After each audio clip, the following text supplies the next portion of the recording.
반갑습니다. 저는 도북문화원에서 수필 강의를 맡고 있는 최복현입니다. 제 소개를 잠깐 드리면 저는 전공은 불문학을 했고요. 1990년에 시인으로 등단을 했습니다. 그러니까 지금까지 현직 작가로서 한 30년 이상을 작품 활동을 하고 있습니다.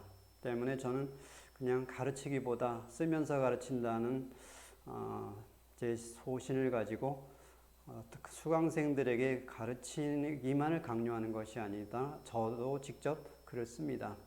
때문에 많은 수강생들이 제 강의를 들으면 좀 더 쉽게 접근할 수 있다라는 장점이 있다라고 감히 말씀을 드립니다.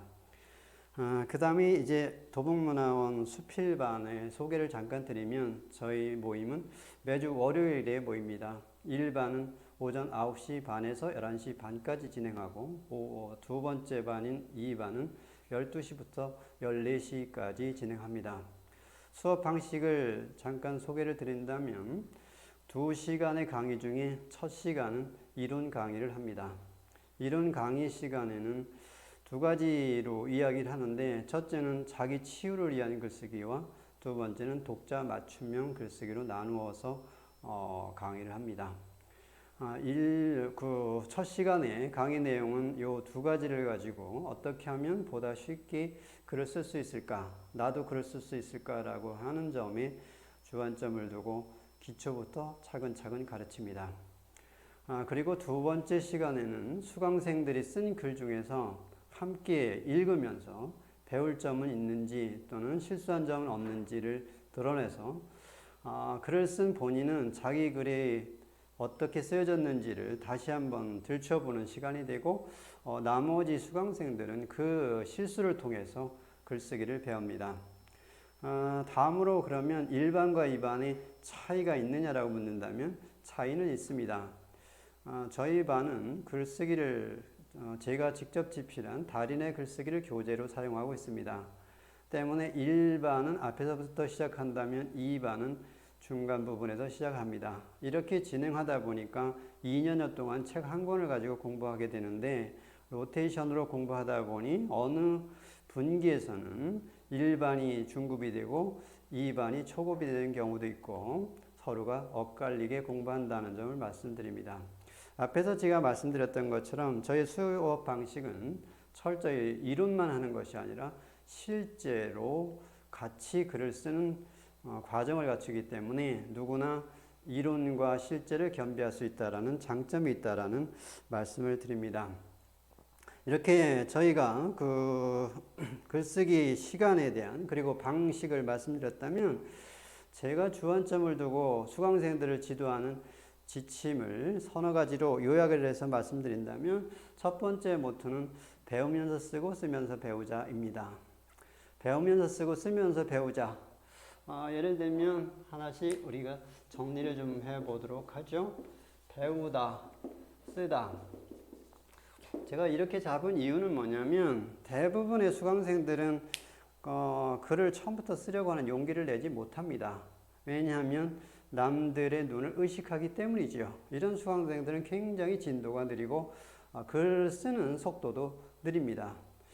때문에 제가 말씀드리고자 하는 것은 결국은 다 배우고 쓰려고 한다면 아마도 평생을 가도 글을 쓰지 못할 것이다.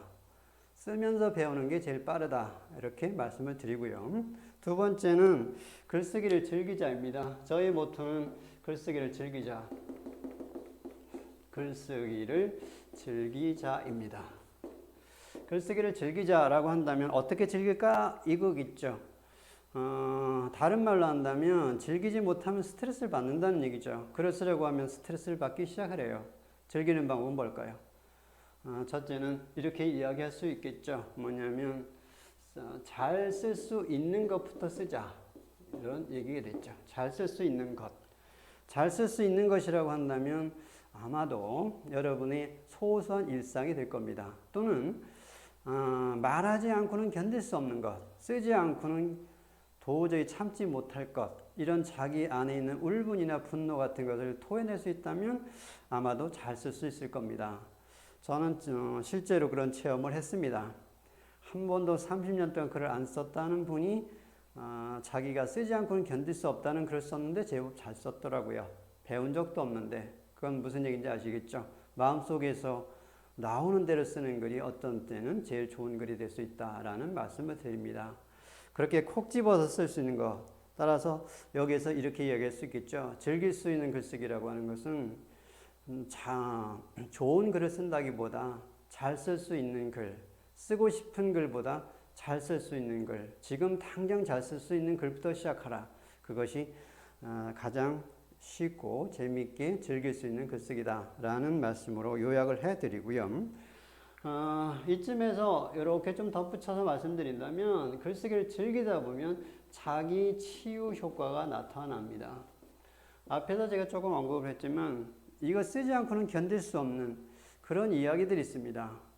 헤르만 헤세가 쓴 동방순리에 거기에 등장하는 주인공은 아니지만 작가가 한 사람 나오는데 루카스라고 하는 작가예요. 이제 글을 쓰려고 하는 사람이 가서 묻습니다. 당신은 어떻게 책을 쓸 수 있었나요? 라고 물었더니 이렇게 대답하죠. 쓰지 않고는 내가 살 수 없기 때문에 썼다고 고백합니다. 여러분의 마음속에도 아마 쓰지 않고는 살 수 없는 것들이 있을 겁니다. 그게 자기 치유의 글쓰기예요. 그렇다면 자기 치유의 글쓰기, 남에게 보여줄 수 없는 말들이죠. 어떻게 쓸까요? 썼다가 찢어버린다라고 생각하고 쓰면 됩니다. 그러면 간단합니다. 남한테 보여주지 않고 썼다가 찢어버린다. 이렇게 얘기하면 이렇게 달리 생각하는 분도 있겠죠. 아니 찢어버릴 걸 왜 써? 하지만 겉으로 드러내는 것과 마음에 품고 있는 것은 다르다라는 걸, 그런 용기를 주는 글이 바로 저희 반에 오면 자기 치유의 글쓰기도 함께 공부를 합니다. 그 다음에 세 번째는 뭐냐면 제대로 쓰자이죠. 제대로 쓰자. 제대로 쓰자라고 했을 때는 2번과는 좀 다릅니다. 제대로 쓰자라고 하는 것은 자기 치유만을 위한 것이 아니라 남에게 보여주기예요. 남에게 보여준다라고 하는 것은 결국은 독자 맞춤형 글쓰기죠. 제 글쓰기의 전체적인 모토는 독자 맞춤형 수필쓰기입니다. 왜 그렇게 말씀드리냐면 대부분이 글을 쓸 때는 독자를 의식하지 않고 자기만을 드러내려고 해요. 그러다 보면 그 글은 독자에게 공감을 주지 못합니다. 좋은 글을 쓰려면 독자 입장에서 쓸 수 있어야 합니다. 만약에 예를 들어서 제가 강의를 할 때 제가 하고 싶은 강의만 한다면 수강생들은 만족하지 못할 겁니다. 이처럼 제가 강의를 할 때는 수강생들이 뭘 원하는지 원하는 바를 찾아서 콕 집어서 강의를 해야 수강생들이 만족하는 것처럼 글쓰기도 또한 그렇습니다. 독자가 원하는 것이 뭘까? 독자는 내가 어떤 이야기를 할 때 좋아할까? 라는 것이죠. 만약에 작가가 자기 잘난 점만 이야기한다면 독자는 아마 돌아설 겁니다. 때로는 자기 실수, 때로는 자기의 치부를 드러냈을 때 다른 사람의 불행이 나의 행복이란 말이 있는 것처럼 독자는 그것을 원합니다. 그게 바로 독자 맞춤형이죠.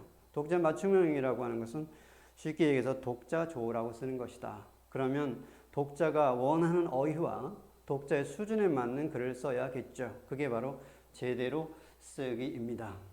자, 그러면 이제 제대로 쓰기 위해서는 어떻게 하면 잘 쓸 수 있을까? 그 방법을 제가 팁 삼아서 몇 가지 정도 짚어드리려고 합니다. 첫 번째는 뭐냐면 대부분의 글쓰기를 할 때 잘 못하는 부분이 있습니다. 모든 글쓰기를 하는 분들이 가장 잘 안 되는 부분, 현직 작가들도 잘 안 되는 부분이 있어요. 그건 뭐냐면 바로 범위의 문제입니다. 이 범위라고 하는 것은 글 한 편의 범위를 말해요. 그런데 글 한 편을 쓰기 위해서 많은 사람들이 거기에다가 넣고 싶은 걸 다 넣으려고 해요. 욕심을 갖기 때문이죠. 그러다 보니까 이 범위에 벗어나서 이 글을 보니까 교집합이 아니라 합집합이에요. 왜냐하면 글이라고 하는 것은 적어도 주제가 있어야 되거든요. 주제라고 하는 것은 쉽게 얘기해서 내가 쓴 글 한 편을 나는 한 문장으로 정리해서 말할 수 있다 라고 되어야 하는데, 당신이 쓴 글을 이 한 문장으로 요약해서 말씀하세요라고 하면 구구하게 설명을 하려고 듭니다. 그러면 제대로 쓴 글이 아니겠죠. 따라서 범위의 문제를 제대로 잡아라 라는 것인데, 범위를 제대로 잘 잡기 위해서는 간단합니다. 어떻게 보면 이렇게 설명할 수 있겠네요. 예를 들면 여행을 갑니다. 여행을 가서 다니다 보면 찍고 싶은 장면이 있어요. 그러면 사진을 찍습니다. 모든 것을 찍는 것이 아니라 찍고 싶은 게 있어요. 그러면 우리는 인상적인 장면이라고 이야기하죠. 또는 기억하고 싶은 장면이라고 하죠. 또는 이걸 기억했다가 뭔가 써먹어야겠다라고 하는 그것만 찍습니다. 이처럼 글쓰기라고 하는 것도 내 인생의 모든 것을 쓰는 것이 아니라 어느 한순간에 기억하고 싶은 것, 남에게 전달하고 싶은 것, 그걸 찍는 것이죠. 그걸 통칭해서 우리가 인상적인 것, 한 편 쓰기, 이렇게 생각을 하면 간단해질 겁니다. 그거는 좀 더 세 개로 나눠서 얘기한다면 그때 그곳 그 사건입니다. 사진을 보면 그때 그 순간에 내가 이것을 왜 찍었지라고 하는 게 드러나 있죠. 이것이 바로 범위의 문제다라고 말씀드릴 수 있습니다. 글쓰기에서 가장 중요한 범위, 그건 바로 교집합이다. 이렇게 설명드릴 수 있겠습니다. 두 번째 팁은 뭐냐면 아까 제가 말씀드린 것처럼 독자 맞춤형이다라고 했는데 이걸 조금 더 쉽게 설명을 한다면 결국 독자 맞춤형이란 독자가 좋게, 독자에게 친절하게겠죠. 독자에게 친절하게 쓰려면 어떻게 쓰면 좋을까요? 친절하게 설명해야겠죠. 그녀는 예쁘다, 추상적입니다. 그녀의 모습이 안 보여요. 결국은 글은 시든 소설이든 수필이든 공통점이 있는데 그것은 바로 그림이 보여져야 한다라는 점이에요. 그렇다면 그녀는 예쁘다는 그림이 없는데 그녀의 코는 어떻게 해서 예뻐 하면 조금 그림이 보입니다. 그녀의 눈은 커서 예뻐라든지 맑아서 예뻐 하면 그림이 보입니다. 따라서 그녀는 예쁘다라고 말했다면 그 다음엔 어떤 것이 어떻게 예쁜지를 설명하는 것, 그걸 저는 묘사라고 하고 따라서 글의 가장 중요한 점은 글로 그리는 그림이다. 이렇게 짚어서 말씀드릴 수 있습니다. 아마도 여러분이 이렇게 범위의 문제를 해결하고 글 한 편을 어디서 어디까지 잘랐을 것인가 인상적으로 잘라 쓰는 범위의 문제와 독자에게 친절하게 잘 설명하려고 하는 세세한 설명, 디테일 요 두 가지만 잘할 수 있다면 글을 독자가 원하는 글로 그리는 그림이다라고 하는 전체적인 요걸 이해한다면 여러분도 충분히 글을 잘 써낼 수 있을 겁니다. 글은 여기서부터 시작합니다. 그 외에도 여러 가지 팁이 있겠지만 이 정도로 제가 글쓰기 팁을 요약해서 말씀드리려고 합니다. 이제 여러분과의 시간은 이 정도로 마무리하게 될 것인데 앞으로 저와 만약에 공부를 하게 된다면 이 외에도 글쓰기 원리 하나하나를 여러분에게 충실하게 전달하려고 노력할 겁니다. 글이라고 하는 것도 알고 보면 원리가 있습니다. 다시 얘기하면 어디서 어떤 말로 시작할 것인가 첫인상이 주어지는 글문을 여는 방법도 있을 것이고 그 다음에 어떻게 독자에게 보여줄 것인가 하는 글의 본체가 있을 겁니다. 그리고 어떻게 글을 마무리할 것인가. 마지막으로 수필은 따뜻한 글입니다.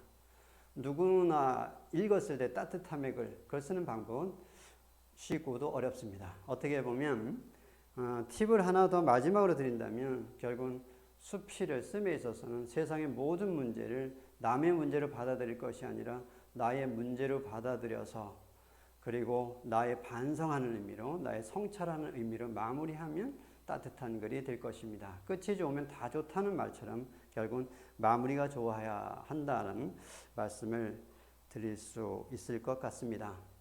저희 수필반의 모토는 독자 맞춤형 수필 쓰기입니다. 그리고 즐거운 글쓰기입니다. 즐기면서 쓰는 사람이 언젠가는 앞서갑니다.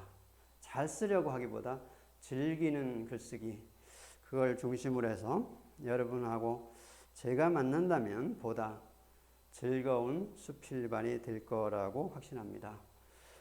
이제까지 여러분에게 간략하게나마 수필을 소개한 최복현이었습니다. 고맙습니다.